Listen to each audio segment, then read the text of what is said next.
Kids today have it so easy. They can watch cartoons whenever they want on demand. Back in our day, in the 80s, we only had one day dedicated to cartoons, and of course, it was Saturday. Today, we're talking about Saturday morning cartoons back in the 80s.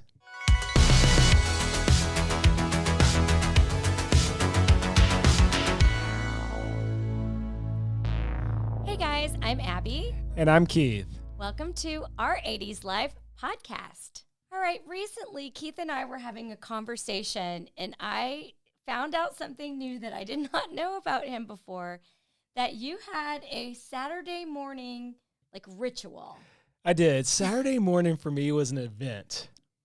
I mean, I agree. Saturdays were by far the best days, but I think you really got into the Saturday morning cartoons. Well, I had one shot at it. So I'm sure I've said this 100 times, but I only had one channel. Right. ABC. So you were stuck watching whatever shows were on ABC. That's right. So back in the day on ABC, there was nothing on until 7 a.m. Okay. So until about 6:58, it was snow. Yeah, so kids nowadays might not even realize that the TV would shut down. Like the channels would literally sign off at the end of the day, maybe midnight or 1 a.m., and then they would come back on. Yeah, there was none of this 24-hour stuff. Nope, there was not a 24-hour cycle. Well, at least not on ABC there wasn't. Yeah, no, we didn't have cable. Yeah. Until years later. So what did you do on Saturdays, Keith? All right, so I set my alarm for about 6:55. That's hilarious. I would wake up, and first thing I'd do is turn on the TV, and it would still be snow. But about 6:58, the test pattern would come on. So that was like all the different colored lines that you would see on TV. And then it was the Star Spangled Banner. So I watched the Star Spangled Banner, and then it was go time for Saturday morning cartoons.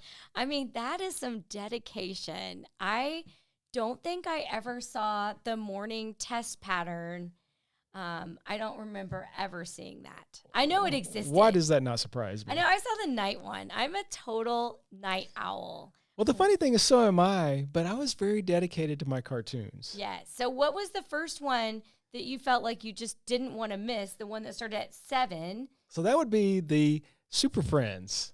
Super Friends. Okay, so you set your alarm because you didn't want to miss Super Friends was a must-see. Okay, I got to say, I never watched the Super Friends. Oh, is it like a superhero type? Yeah, so it's Superman, Batman, Aquaman, Wonder Woman. Oh, well, I love Wonder Woman, but I liked the Linda Carter, live action Wonder Woman. Oh, no, this was the cartoon. Okay, version. no, I never saw that. And she would ride around in her invisible little airplane she had. Okay, no, that's not part of my lexicon. I don't even know. I like the Linda Carter Wonder Woman. I was all about her, but no, I didn't get up in time for the Super Friends. You missed out. Or else I was watching something else. I don't know. So, Keith, what was your number one favorite cartoon back in the 80s? Without a doubt, that was Scooby-Doo. Oh, I love Scooby-Doo also. And definitely before the Scrappy-Doo years. Yeah, the early Scooby-Doo is better. And I think they were made in the 70s probably, or maybe even the 60s. But we were watching a lot of these shows on repeats, especially the classics. They held up over time. Oh, totally. All right, so I looked up Scooby-Doo classic on IMDb. I was reading the descriptions. The descriptions for some of these shows are hilarious. So this is the plot summary for Scooby-Doo. All right, so it is a group of teenage friends and their Great Dane travel in a bright green van, solving strange and hilarious mysteries while returning from and going to a regular teenage function. Okay. I guess they were going to parties and stuff. I don't remember that. I don't remember them going to functions. Yeah. I don't remember that either, but I just thought that was so funny. Yes. So not the best description. No, not really. What were some of the other memorable cartoons that were on ABC that you watched regularly? All right, so I really liked Richie Rich. I liked that one. That was good. Okay, read us the description for Richie Rich, because that one is also hilarious. So this is the plot summary for Richie Rich. The Adventures of the Richest Boy in the World and His Friends and Servants. What? Servant? Richie Rich has probably been canceled. I mean, I think they're talking about like his butler and his maid and all of that, but that's a weird way of saying it. Why don't they just say his hired help? His hired help. That's what we would say. The Ewoks. Okay. Star Wars, of course. Plastic Man. I don't know Plastic Man. Oh, Plastic Man was great. Okay. The Real Ghostbusters. And one that I watched probably later in the 80s was The Littles. The Littles. Yeah, and it kind of came on towards the end of the Saturday morning cartoons, but I grew to like it. And then I think you told me that you also watched Heathcliff. Yeah, I liked Heathcliff as well. I liked that one. And Inspector Gadget. Yeah, but that went on ABC. Oh, okay. So you watched that at Grandma's house? So, yeah, there were some that I watched at Grandma's house, but I was just listing the ones that I would watch at my house. Okay, gotcha. All right, so I gave you a list of my favorites. Abby, what were your favorites in the 80s? Well, some of my favorites were the Care Bears. Okay. Obviously, I like the girly ones. So Care Bears, Strawberry Shortcake. Nobody will be surprised by that. I really liked Garfield and Friends. I really liked the Shirt Tails. I've never seen the Shirt Tails. So, yeah, I think we've talked about this before because I found some Shirt Tail stuff at an antique store and you didn't even know what it was. No. I love the Shirt Tails. They're like these animals that would wear T-shirts that whenever they had an emotion, it would display on their shirt. So it would be like happy or excited or whatever. Like it would light up on their shirt. And they also solved like crimes. So they were like crime-fighting animals with light-up T-shirts. I mean, now that I say it out loud, it sounds really weird, but I liked the Shirt Tails. Wow. Okay, but my favorite as a young, I have two favorites. So younger Abby's favorite was the Smurfs. And I think, didn't you like the Smurfs too? I did like the Smurfs. Now, that was one that I caught at my grandma's house because I didn't have that one, but I did enjoy Gargamel. Oh, you liked the bad guy? Oh, yeah. Oh, okay. I liked Smurfette and Papa Smurf. I did like Papa Smurf. He was pretty cool. He was cool. I loved the Smurfs. I even had this picture. I found this picture, you guys. It's my birthday, 1982, my 8th birthday sleepover. And my friends and I were getting up on Saturday morning watching the Smurfs. It's right there on that TV. You can see Gargamel. You can see him. Yes. And all my little friends in their sleeping bags. Such a great classic 80s picture. So, yeah, those were my favorite, early ones. And then later, in the late 80s, Muppet Babies. I loved Muppet Babies. But my all-time most favorite show, Pee-wee's Playhouse. So, I'm a huge fan of Pee-wee. That's an understatement. Yeah, no, he's like my spirit animal. I really liked his movie, of course, Pee-wee's Big Adventure, but I loved Pee-wee's Playhouse. It was on from 1986 to 1990. I was obsessed. So that would be mostly like my middle school years. But it's probably a good thing I was a little older because he drops a lot of sort of adult humor in Pee-wee's Playhouse. I'm donating my dickie. What? A dickie? It's a fake turtleneck. Oh. There's a lot of adult humor in there. Yeah, and then I could kind of watch it as a teenager, but not feel like I was watching like a kid's show. You know what I mean? Yeah. And then when we had our daughter, when she was old enough, I bought the entire DVD set of Pee-wee's Playhouse, and we watched them all. So I've watched them over and over again. She made me watch them all. I did. So, of course, that's the comedic genius of Paul Reubens. And also some other famous stars when they were younger got their starts on Pee-wee's Playhouse. You got Cowboy Curtis. Lawrence Fishburne. That's right. And a young Phil Hartman also was on Pee-wee's Playhouse, among others. And do you know who sang the opening theme for Pee-wee's Playhouse? Yes, I do. Who is it? Cyndi Lauper. The great Cyndi Lauper, 80s icon. She is uncredited, though. She is not... See, she didn't want to even be associated with no, it. she just did as a favor to her friend Paul, to Pee-wee. Okay. She just did that for him as, I guess, as a favor.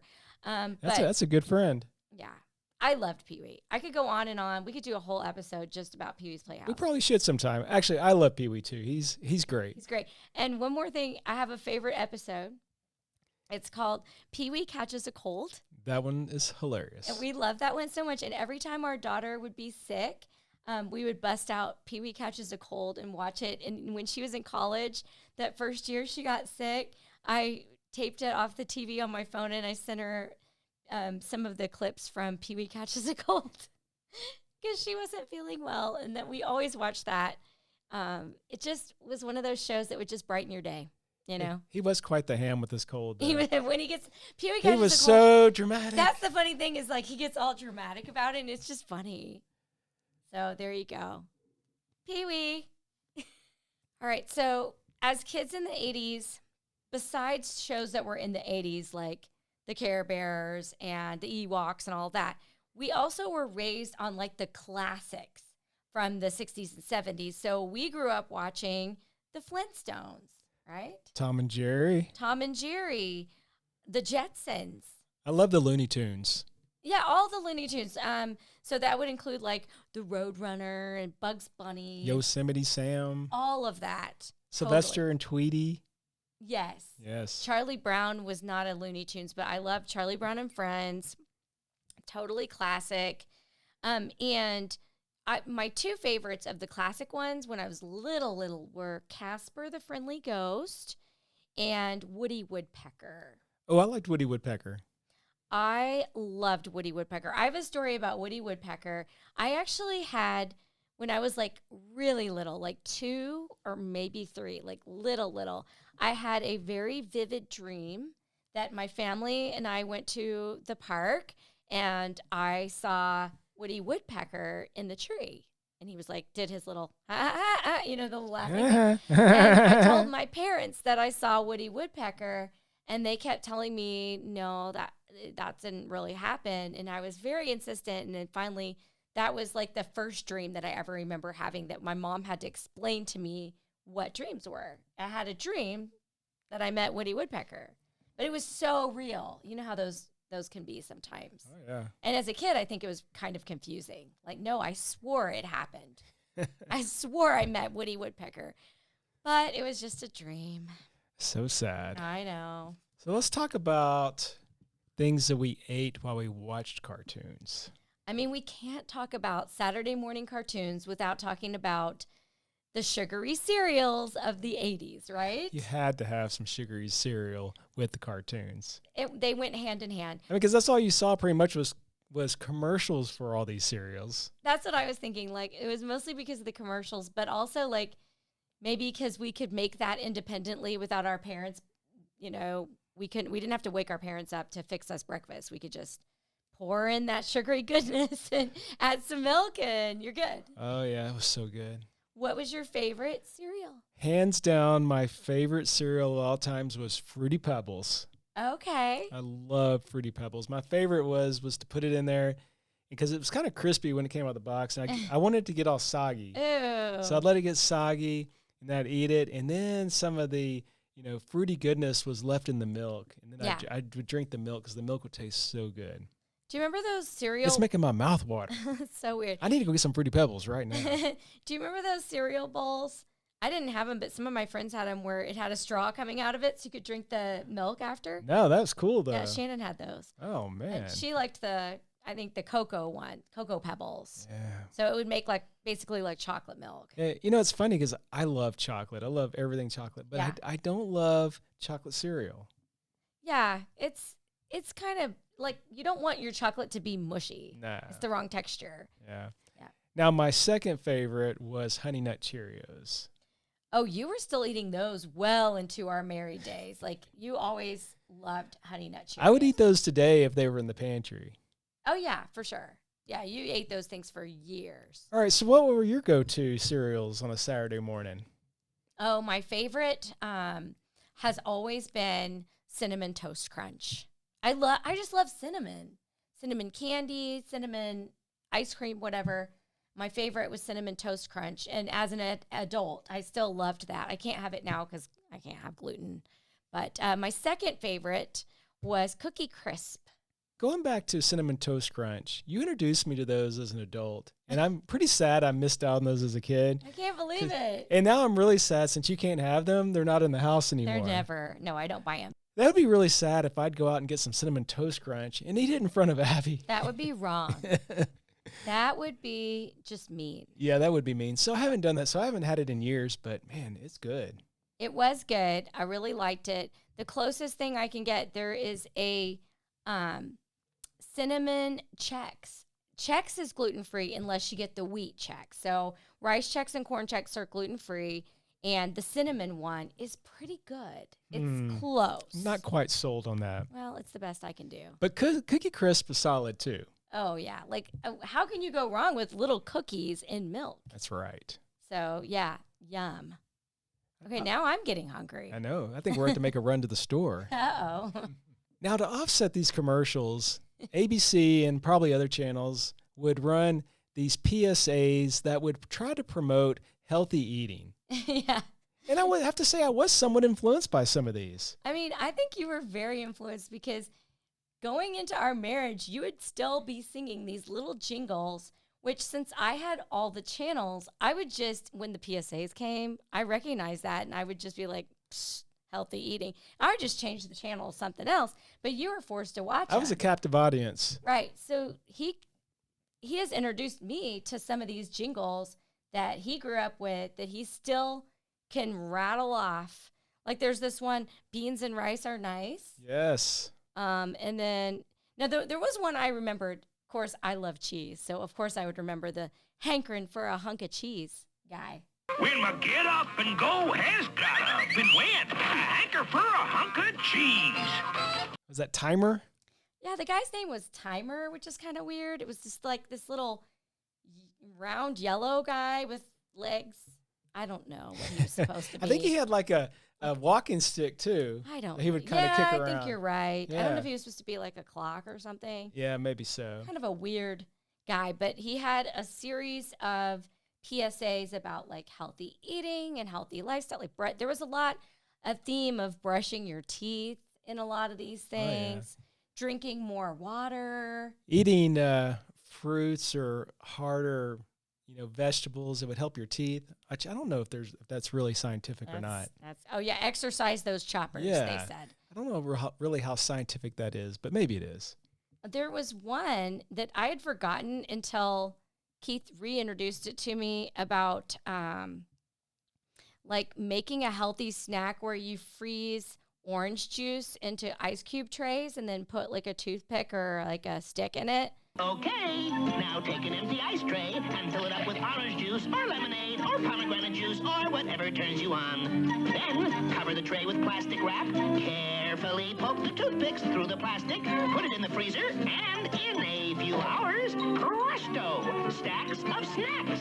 I totally had forgotten about this, but I must have been influenced by it because I found a picture of myself, little bitty, that I had made those. I guess I convinced my mom to make it. So you were influenced as well. Apparently I was. Now, we have to talk about your favorite PSA. I have one that has stuck with me for 49 years. I mean, I now know it because he has it memorized and he sings it all the time. Pretty often. Every time I floss my teeth, He does. which is at least once a day. After every meal you floss. You're Yeah. an obsessive flosser. I am. Okay, so what is this PSA that's your most favorite one? All right, it was by the Bod Squad. The Bod Squad. Bod Squad, and it was called Yuck Mouth. They call me Yuck Mouth, 'cause I don't brush. Oh, I like my teeth like this. They call me Yuck Mouth. No, I won't brush. How's about a little kiss? I got roast beef in my teeth, got some chicken too. Ouch, that's a cavity. Hey, that's new. Well, if you don't brush your teeth, then get you too. Can be a Yuck Mouth. Don't be a yuck mouth. Another nutritional message from the ABC Television Network. There you go. ABC Television Network. If you've never heard it or seen it, you've now been enlightened. Yuck Mouth. Yeah, so whenever we finish eating dinner, if he gets food caught in his teeth, Keith will sing, I've got some beef in my teeth. Got some chicken too. Hey, that's a cavity. Hey, that's new. Anyways, so yeah, I have that one. I know that one backwards and forwards. That's right. Then, of course, there was also Schoolhouse Rock, Oh, yeah. which I know you were pretty fond of. I really was. I learned a lot about adverbs and adjectives, how bills became law, All those important things. all those important things you need to know. And probably my favorite of all time was the one about conjunctions. Okay. Conjunction, junction, what's your function? Yeah, I remember that one too. That was great. I liked those when I was teaching. I taught grammar, 6th grade grammar when we were first married and I got out of college. And I used to use the Schoolhouse Rock sometimes to help with some of the little grammar lessons. And the kids thought it was cool. So Yeah, and see, the great thing is that at that point in time, you had them on probably VHS. yeah. And see, back in the days, we didn't have an opportunity to get them on VHS unless we recorded them off the TV. Yeah, no, we would watch it just on the Saturday and then it was gone forever. And that was one thing I never did. I don't know why I never did. I should have recorded some of this stuff when I was a kid so I could rewatch it. Well, I feel like you didn't have a VHS I didn't have a I didn't VCR have a VCR. That's for probably why. a while. Like I Yeah. got mine in like 3rd grade, but you told me that you didn't get yours till later. That's why I never did that. Now he would go on to work at Blockbuster Yes. in college in the 90s, but back in the 80s, you weren't taping stuff. I was roughing it. He was roughing it. One channel and no VCR. Yeah. Were you also walking uphill both ways to school and all that? In the snow, yeah. In the snow in East Texas? Yes. It was rough. Hey, but I survived and it made me a better person. Yes, I'm sure that's true. I mean, I think growing up in the 80s definitely It made us Made us- tough. toughened us up. That's right. What were your favorite cartoons? Let us know. And thanks so much for tuning in to our show today. We'll see you next time.